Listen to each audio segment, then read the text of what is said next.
une heure en France. Frédéric Le Tournier sur France Bleu. Et nous sommes maintenant au canal de Saint-Denis, au pied du Stade de France, avec un aventurier pas comme les autres, comme il y en a peu.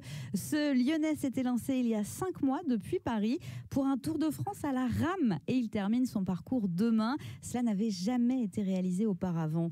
Bonjour Charles Heydrich. Oui, bonjour. Bonjour Tonique, vous arrivez encore à être tonique après 5 mois. Ah bah je suis en pleine forme, je suis entraîné, je suis échauffé là. En plus avec des paysages fantastiques plein la tête.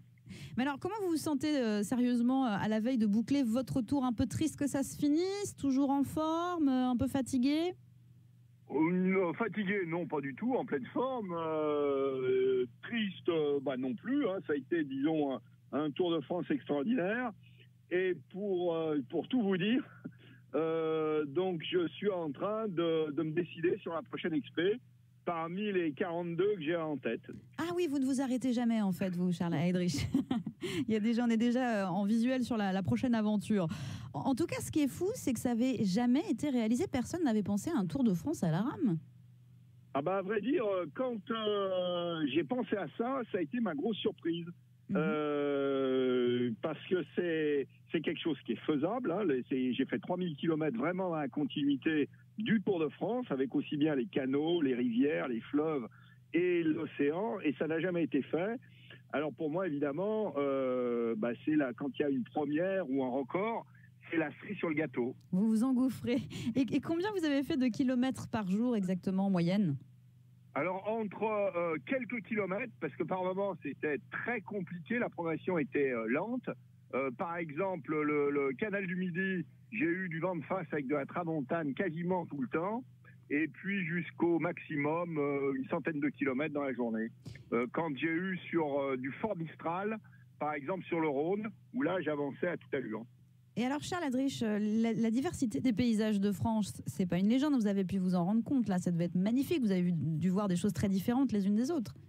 Alors, j'étais parti avec l'idée que ça serait beau, mais c'est pas le cas, c'est plus que beau, c'est absolument magnifique. Vous qui avez tant voyagé en plus. Ah, bah, disons, alors, moi je suis sur tous les terrains du monde depuis pas mal de temps, mais j'avais jamais oublié que la France, c'est probablement le pays le plus beau au monde. Paysage extrêmement varié, plateau de Langres sur le canal Champagne-Bourgogne, absolument magnifique. La Garonne, mais c'est un véritable bijou.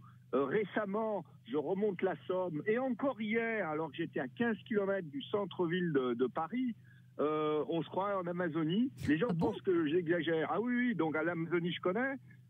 C'est là où je suis arrivé quand j'ai battu le record de la traversée de l'Atlantique à la rame. Mais les méandres de la Seine, en pleine région parisienne, absolument. L'Oise, c'est la même chose, c'est fantastique. Non, tout le parcours. Et c'est un trésor un peu méconnu, parce que c'est toutes ces rivières, cours d'eau, voies d'eau en tout genre, on rencontre finalement peu de gens. Le canal Champagne-Bourgogne, 240 km, j'ai croisé en 8 jours 5 bateaux, 2 péniches et 3 plaisanciers, pas plus. Eh bien, justement, Charles Heydrich, c'était ma question. Est-ce que vous avez quand même lié des rencontres, croisé des gens pendant votre aventure de 5 mois? Alors, le long du bord, oui, des pêcheurs, oui, beaucoup de vélos, beaucoup de gens dans les villes que je pouvais croiser. Et puis la rame, ça présente un intérêt extraordinaire parce que ça véhicule de la proximité, de l'effort, de la rusticité, de la sympathie. Donc les rencontres, les échanges se font spontanément, immédiatement. Et le meilleur moment, ça a été quoi? C'est toujours difficile d'établir un classement, mais si vous ne deviez garder qu'un souvenir de cette expérience, il y a une journée qui vous a marqué en particulier? Alors, c'est pas forcément le meilleur moment, mais par contre, où j'ai été marqué particulièrement, ça m'est arrivé souvent de chavirer avec un bateau à rame en plein océan, mais là, j'ai fait plus fort, si on peut dire. Je suis tombé à l'eau en perdant mon bateau au large de l'île de Noirmoutier. Donc, alors bon, je l'ai cherché, je l'ai fait un peu exprès, si on peut dire. Mer plate, soleil bleu, pas un souffle de vent. Et puis, je vois des vagues au large déferler sur des hauts fonds. Je me dis, tiens, c'est une bonne occasion pour aller surfer avec mon bateau à rame. Alors j'ai surfé pendant 1 heure ou 2, et puis tout d'un coup, il y a eu un train de vagues qui est arrivé plus important. Je me suis réjoui, mais la réjouissance n'a pas duré. Le bateau a enfourné, je suis tombé à l'eau, le bateau chavirait, et le bateau loin de moi. Donc il m'a fallu plus d'1 heure et demie pour le récupérer en nageant derrière lui. Donc. Et justement, en parlant de sécurité, est-ce que vous aviez un bateau qui vous accompagnait, qui était à vos côtés, ou vous étiez tout le temps tout seul? Non, j'étais tout le temps tout seul. De temps en temps, parce que ça aussi pour moi c'était très intéressant, j'avais un caméraman qui me suivait sur les berges. Alors très intéressant parce que souvent quand je pars aux 4 coins du monde, surtout sur des aventures avec pas mal de risques, les images, j'en ramène, mais c'est pas forcément des images de très grande qualité. Donc là, c'était une bonne occasion pour prendre du temps, pour faire des images extraordinaires. Donc c'est les seuls moments où j'avais, disons, un caméraman qui m'accompagnait. Donc ça, c'est la bonne nouvelle, des images, il y en aura. En tout cas, on vous souhaite de très bonnes dernières étapes. Aujourd'hui, bon, c'est fini, mais demain surtout pour l'arrivée.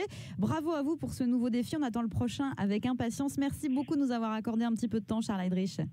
Merci beaucoup, c'est un plaisir. À bientôt, bonne journée, au revoir. Bonne journée, au revoir. France Bleu, jusqu'à 14h, 1 heure en France. Écoutez, on est bien ensemble.